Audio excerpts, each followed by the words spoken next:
하나님의 음성을 들어왔습니다. 1장부터 11장까지는 어떻게 하면 우리는 구원받을 수 있는가, 십자가의 구원의 은혜에 대해서 우리가 들었습니다. 구원받은 자의 그러한 구원의 교리, 이제는 12장부터는 그럼 구원받은 자가 어떻게 살 것인가, 구원받은 자의 새로운 삶에 대해서, 구원받은 자의 성도의 윤리에 대해서 이야기하고 있습니다. 구원받은 자는 구원받은 자답게 새로운 삶을 살아야 합니다. 그 새로운 삶은 우리 삶으로 예배하는 삶이어야 합니다. 삶의 예배를 위해서 하나님께서는 은사를 구원받은 자답게 살아갈 수 있는 도구로서 우리에게 선물로 주셨습니다. 자, 그러면 그 새 생활의 모습은 어떠해야 할까요? 새 생활의 중심적인 성품은 무엇이어야 하겠습니까? 그것은 사랑의 모습이고 사랑의 성품입니다. 요한일서 4장 16절 말씀을 같이 한번 읽겠습니다. 하나님이 우리를 사랑하시는 사랑을 우리가 알고 믿었노니 하나님은 사랑이시라. 사랑 안에 거하는 자는 하나님 안에 거하고 하나님도 그의 안에 거하시느니라. 아멘. 우리가 하나님의 그 놀라운 십자가의 사랑을 알았습니다. 십자가의 사랑을 통해서 하나님의 자녀로 부름받았고 천국 백성이 되었습니다. 이제 구원받은 자라고 한다면 하나님의 그 사랑을 본받고 그 사랑을 실천하며 삶의 예배를 드려야 합니다. 자, 그러면 구원받은 자는 삶으로 살아내야 되는데 그 모습은 사랑의 모습이어야 되고, 우리 구원받은 자의 성품은 제일 중요한 것은 사랑의 성품을 가지고 있어야 됩니다. 그러면 과연 사랑은 무엇입니까? 연세가 드신 분들은 사랑은 무엇인가? 유행가 가사처럼 눈물의 씨앗입니까? 조금 젊으신 분들은 이런 가사가 생각나죠. 사랑 누가 말했나, 향기로운 꽃보다 진하다고. 그것입니까? 사랑이라고 하는 개념은 엄청난 큰 범주를 가지고 있습니다. 성경은 추상적인 것을 말하고 있지 않습니다. 성경이 말하고 있는 사랑이라고 하는 것은 실천할 수 있는 구체적인 모습을 우리에게 들려주고 있습니다. 구원받은 자로서 새 생활을 감당할 때 우리는 사랑으로 행해야 됩니다. 그 사랑은 그럼 어떤 구체적인 행동을 가지고 있어야 하는가, 어떤 구체적인 모습이어야 하는가, 여기에 집중하고 이것을 고민해서 얻은 하나님의 음성을 우리 몸으로, 우리 삶 가운데 살아내야 하는 것입니다. 저는 먼저 우리 성도님들에게 예언의 말씀을 들려드립니다. 구원받은 자답게 사랑을 구체적으로 실천하게 되면 우리 가정은 화목하게 될 것입니다. 식구들과 성도들과 직장 동료들에게 존경을 받게 될 것입니다. 성실한 삶을 살아가게 될 것이고, 실력이 향상될 것이고, 삶의 지평이 넓어지게 될 것입니다. 어떤 환경 속에서도 인내하게 될 것이고, 주의를 소망으로 환하게 빛나게 만들 것입니다. 섬길 수 있는 부유함과 마음의 넉넉함이 있게 될 것입니다. 이제 사랑, 하나님께서 원하시는 그 구체적인 사랑 속으로 들어가 보십시다. 근데 이 사랑에 대해서 하나님께서 바울을 통해서 말씀하실 때에 이렇게 말씀하십니다. 사랑에는 거짓이 없나니. 오늘 9절의 말씀입니다. 사랑에는 거짓이 없나니. 이 무슨 말입니까? 사랑이라고 하는 것은 생각에만 머물지 않는다라고 하는 말입니다. 추상성에 갇혀 있는 것이 아니라 구체성을 발휘한다는 뜻입니다. 구체성은 생각이 아니라 행동입니다.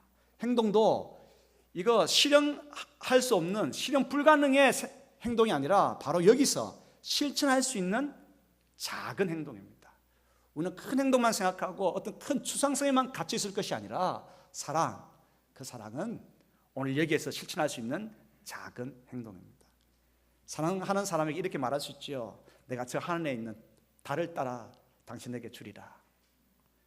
하나님, 내가 반짝이는 별을 따서 주님께 드리겠습니다. 그렇게 말할 수 있습니다. 그러나 그것은 여전히 추상성에 갇혀 있는 것입니다. 사랑은 추상성에만 머물러서는 아무런 실천도 있을 수 없습니다. 그런 사랑은 여전히 거짓입니다. 사랑은 작은 실천을 통해서 추상성을, 머리로 생각하는 그 추상성을 내 생활에서 구체화시키는 것입니다. 이런 사랑은 거짓이 없습니다. 이해되셨습니까? 구원받은 자의 새로운 삶은 사랑의 삶이어야 합니다. 거짓이 없는 사랑, 작은 실천이 있는 삶이어야 합니다. 이제 좀 더 이해하기 쉽게 실천하도록 그 신뢰를 오늘 성경 본문을 따라서 살펴보도록 하겠습니다.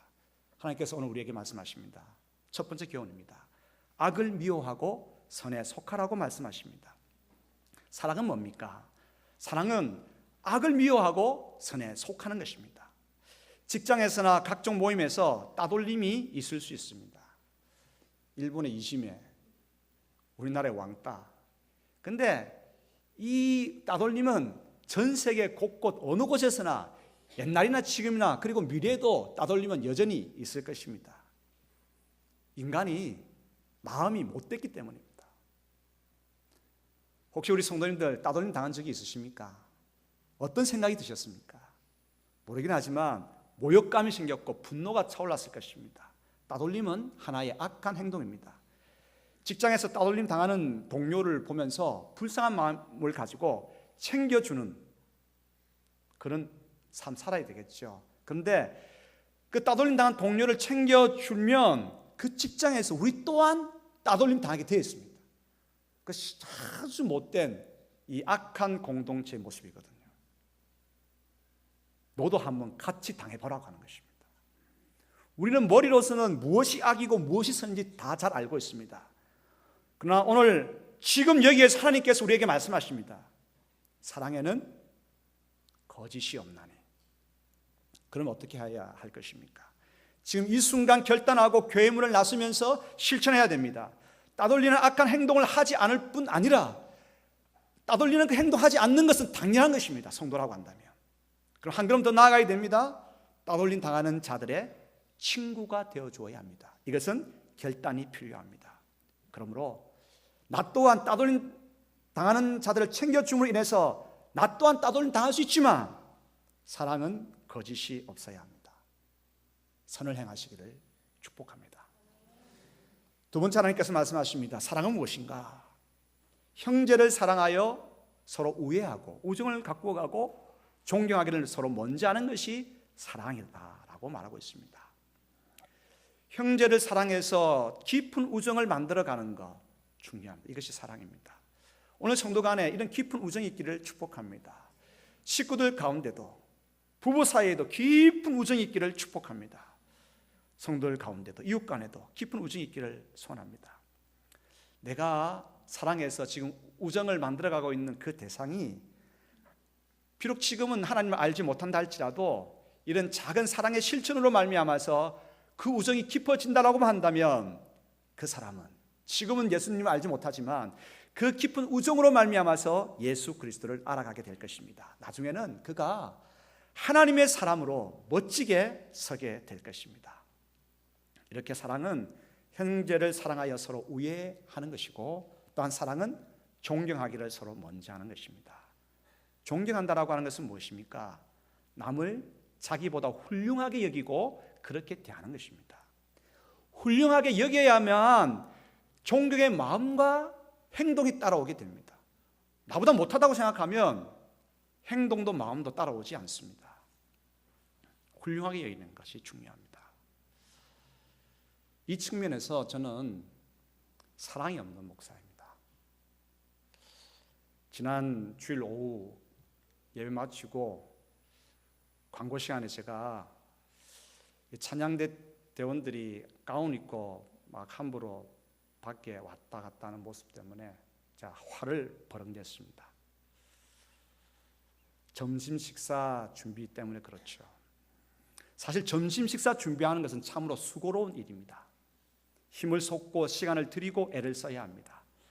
그래서 그렇게 노력하는 분들은 사실 저보다 교회의 사귐과 교제와 코이노니아를 위해서 저보다 더 애를 쓰시는 훌륭하신 분들입니다.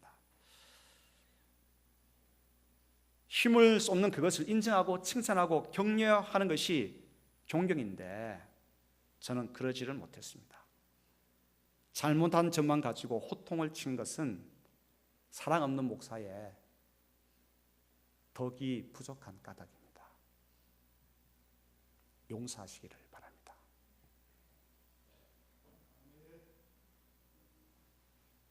지난 주일 오후 예배 때 화를 내고 그 다음부터 속이 많이 불편했습니다.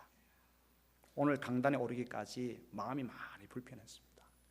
제가 어느 개인을 책망하거나 기간을 탓하는 것은 절대 아닙니다. 예배를 소홀히 여기는 그런 교회 분위기가 안타까웠습니다. 그 안타까운 마음으로 바르게 지도한다고 하는 것이 덕이 부족한, 오늘 사랑이 없어서 그렇습니다. 존경하기를 먼저 하라 그랬는데 죄송합니다. 다른 사람의 마음을 아프게 하는 행동, 사랑이 없어서 용서하시기를 바랍니다. 한 가지 바람이 있다면 예배를 온전히 집중해서 드려지기를 바라는 이 열망에는 우리 모든 성도님들이 동의해 주시고 따라 주었으면 합니다. 세 번째 교훈입니다. 사랑은 무엇인가? 하나님께서 말씀하십니다. 부지런하여 게으르지 말고 열심을 품고 주를 섬기라고 하는 것입니다. 열심을 품고 주를 섬기는 것은 곧 성도들의 쓸 것을 공급하고 손대접하기를 힘쓰는 것이라고 말씀하고 있습니다. 사랑은 멀리 있지 않습니다. 사랑은 주님을 위해서, 가족을 위해서, 자신을 위해서, 직장을 위해서 부지런하고 게으르지 않는 것입니다. 하나님께서는 그가 만드신 온 세상 만물을 오늘도 쉬지 않고 이끌어 가십니다. 하나님께서 조신 적이 있으십니까? 그런 적 없으십니다. 오늘 이 순간까지 하나님은 우리를 졸지도 주무시지도 아니하시고 언제나 온 세상 우주를 이끌어 가고 계십니다. 쉬지 않으시고 성실하게 이끌어 가고 계십니다. 이 성실하신 하나님이 바로 사랑의 하나님이십니다. 바꾸어 말하면 우리 가슴에 확 와닿습니다. 사랑의 하나님은 곧 성실하신 하나님이시다라고 하는 것입니다. 그러므로 우리는 여기에서 아주 귀중한 교훈을 하나 배웁니다. 사랑은 다른 것이 아니라 성실한 삶이라고 하는 것입니다. 부지런한 삶이라고 하는 것입니다. 게으르지 아니한 삶이라고 하는 것입니다. 이것을 우리는 깨닫습니다. 진짜 가족을 사랑한다면 그는 성실하게 나가서 부지런히 일하는 것입니다. 게으른 사람에게는 사랑의 마음이 없습니다. 정말 사랑의 마음이 있다면 부지런히 살려고 하는 것입니다. 사랑의 마음이 있다라고 한다면 오늘 땀을 흘리는 것입니다. 부지런히 일할 수 있는, 땀 흘릴 수 있는 성도님들이 되기를 축복합니다. 그러므로 우리가 사랑의 삶을 산다면 열심을 품고 주를 섬기고 가족과 직장과 자신을 위해서 부지런해야 하는 것입니다. 예언의 말씀을 들려드립니다. 구원받은 자답게 사랑의 실존으로서 부지런히 행한 자의 손으로 행한 모든 일마다 열매가 풍성하게 맺혀지게 될 것입니다. 사업이 열리게 될 것입니다. 우리 성도님들 덕분에 직장이 잘 돌아가게 될 것입니다. 교회에는 성김의 바람이 불 것이고 가정과 교회의 재정에는 기름 부음이 있게 될 것입니다. 하나님께서는 오늘 성도들의 자녀들에게 내리시는 하늘의 풍성한 복, 이 복이 성김으로 이어지기를 원하십니다. 사랑은 부지런한 것이고 그 부지런한 것으로 하나님께서는 열매게 하시는데 아주 풍성한 복을 주십니다. 그런데 그 복은 섬김을 목적하고 있어야 됩니다. 하나님을 예배하고 세상을 섬기기 위해서 복받아야 하는 것입니다. 별다른 사람 없습니다. 정말 우리가 목적을 잃어버리면 복받는 것이 복이 아니라 저주일 수 있습니다. 왜? 잘 되면 타락할 수밖에 없는 것이 인간입니다. 별다른 사람 없습니다. 그러므로 우리는 항상 기억해야 됩니다. 하나님, 하늘의 복을 주시옵소서. 이 복을 가지고 하나님을 예배할 것이고 세상을 섬길 것입니다. 분명하게 목적을 가지고 있어야 그때 하나님께서 주시는 복이 오늘 우리 가운데 진짜 우리 가운데 하늘의 행복으로 열매져지는 그런 복이 될 것입니다.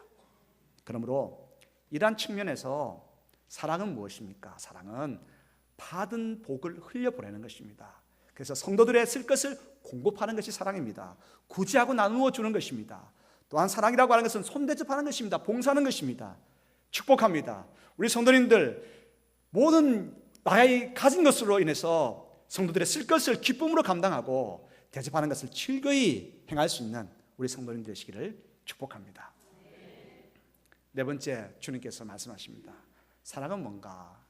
사랑은 소망 중에 즐거워하며 환난 중에 참으며 기도에 힘쓰는 것이라고 말씀하고 있습니다.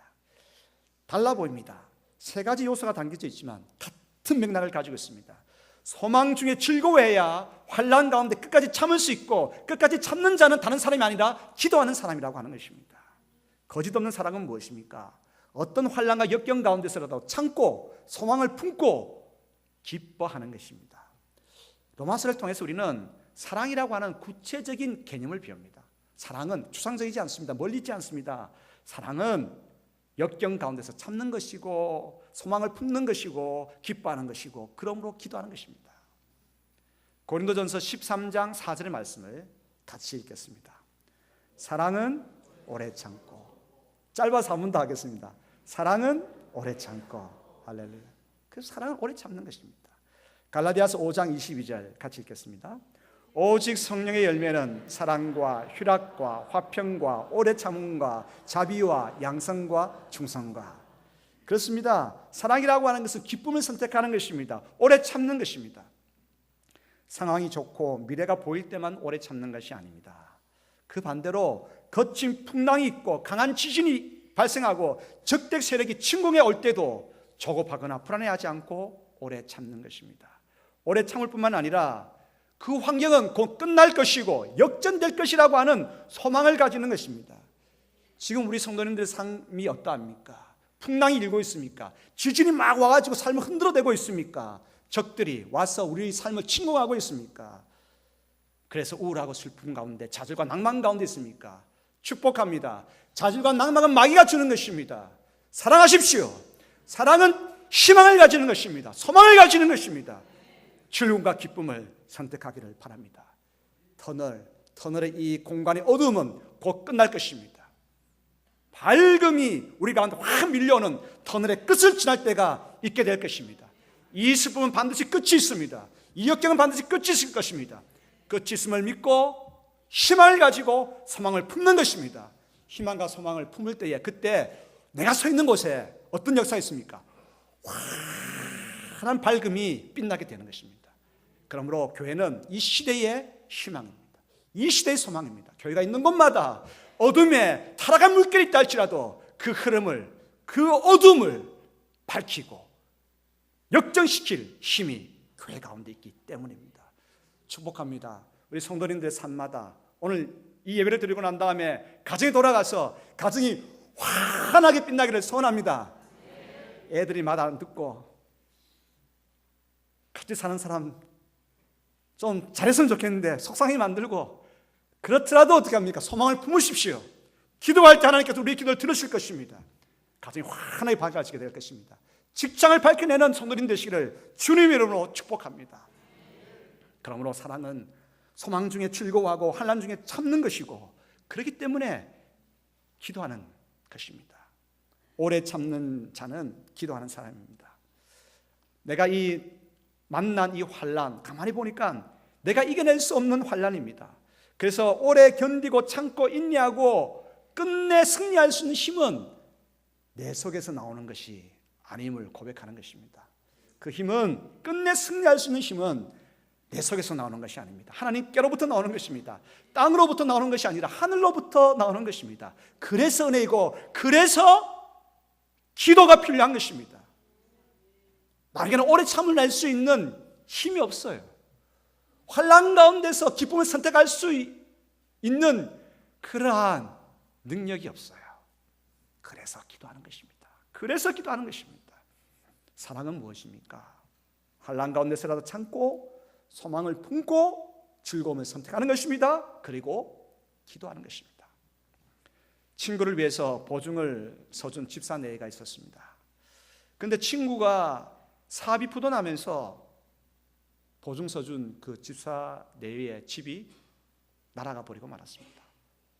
겨우겨우 전세로 옮길 수 있었습니다. 그런데 정작 화가 나는 것은 정작 보증을 부탁한 친구는 미리 수를 다 써서 자신은 살 길을 마련해 놓고 있었습니다. 미안하다 그 말 한마디 들으면 그래도 속이 좀 가라앉을 것 같은데 미안하다 말 한마디 없었습니다. 그래서 진짜 믿고 속상했습니다. 그래도 기도하면서 참고 언젠가 하나님께서 다시 원래의 모습으로 회복시킬 것을 믿고 소망을 품었습니다. 그리고 식구들이 건강한 것만으로도 감사하고 즐겁게 생활했습니다. 그런데요, 별다른 사람이 있겠습니까? 살아가다 보면 자기만 살 길을 마련해 놓고 자신에게 그런 어려움을 겪게 만든 친구가 믿습니까? 안 믿습니까? 믿거든요. 막 분노가 그냥 막 확 차오를 때가 있었습니다. 통제가 안 됐습니다. 통제가 안 될 때 기도했습니다. 자신과 그 미운 친구를 위해서 기도했습니다. 주님, 나도 그 친구도 잘 되게 해 주십시오. 시간이 많이 지났습니다. 시간이 많이 지났습니다. 이제는 잊혀져 버렸습니다. 그런 일이 있었다고 하는 것도 생각 속에서 다 지워져 버렸습니다. 그런데 그때 친구에게서 연락이 왔습니다. 만났습니다. 너무 미안해서 못 만나겠더랍니다. 부도날 형편이 되니까 자신부터 살아야 되겠더랍니다. 다른 생각은 전혀 나지 않더랍니다. 그래서 너무 미안하고 용서해 달라고 통장 하나를 내밀었습니다. 날아간 집, 지금 시세로 다 담을 수는 없지만 그래도 받아달라고. 마음 산 것까지는 그것까지 다 보상할 수는 없지만 이것만이라도 받아주면 자기의 마음 짐이 들어질 것 같다고. 만약 그 친구를 미워하고 하나님께서 심판해 주시기만을 바랐다면 아예 이런 일은 꿈도 꾸지 못했을 것입니다. 찻집에서 친구 손을 잡고 기도해 주었습니다. 오랜만에 만났습니다. 서먹서먹했었습니다. 오랜만에 만난 두 친구의 손에는 눈물이 계속해서 떨어졌습니다. 사랑은 추상이 아닙니다. 생각 속에만 머무는 추상, 그것은 거짓입니다. 사랑은 구체적인 행동입니다. 우리 구원받았습니까? 십자가를 통해서 구원받았습니까? 그래서 어떻게든 하나님께 영광을 올려드리고 싶으십니까? 삶으로 예배하고 싶으십니까? 그러면 사랑해야 합니다. 구원을 베푸신 하나님을 사랑하시기를 축복합니다. 그리고 오늘 우리의 이웃을 사랑하기를 소원합니다. 사랑은 구체적, 실천 가능한 행동으로 나타나야 합니다. 하나님께서는 이러한 새로운 삶을 우리에게 원하십니다. 결단하십시다. 이 시간 결단하고 교회 행함을 나서면서 실천해서 우리 삶 가운데 환한 구원의 영광의 빛이 빛나게 되기를 축복합니다. 기도하겠습니다. 아버지 하나님, 사랑에 대해서 새롭게 배웁니다. 우리는 너무 추상적인 것만 사랑을 생각했고 그것만을 사랑이라고 생각하며 실천하지 못하고 살아왔습니다. 이제 십자가를 통해서 하나님의 자녀로 부름받은 우리들 가운데에 주님, 형제를 사랑하고 서로 우애하고 존경하고 부진하고 게으르지 말고 열심을 품고 주를 섬기고 소망 중에 즐거워하고 환난 중에 참고 기도에 힘쓰고 성도들의 쓸 것을 공급하고 손대접하기를 힘쓰는 죄들 될 수 있도록 도와주시기를 소원합니다. 우리 삶 가운데 있어야 할 구체적인 사랑은 무엇입니까? 결단하게 하소서. 결단합니다. 살아낼 수 있도록 성령의 은혜를 부어 주시옵소서. 예수 그리스도 이름으로 기도드리옵나이다. 아멘.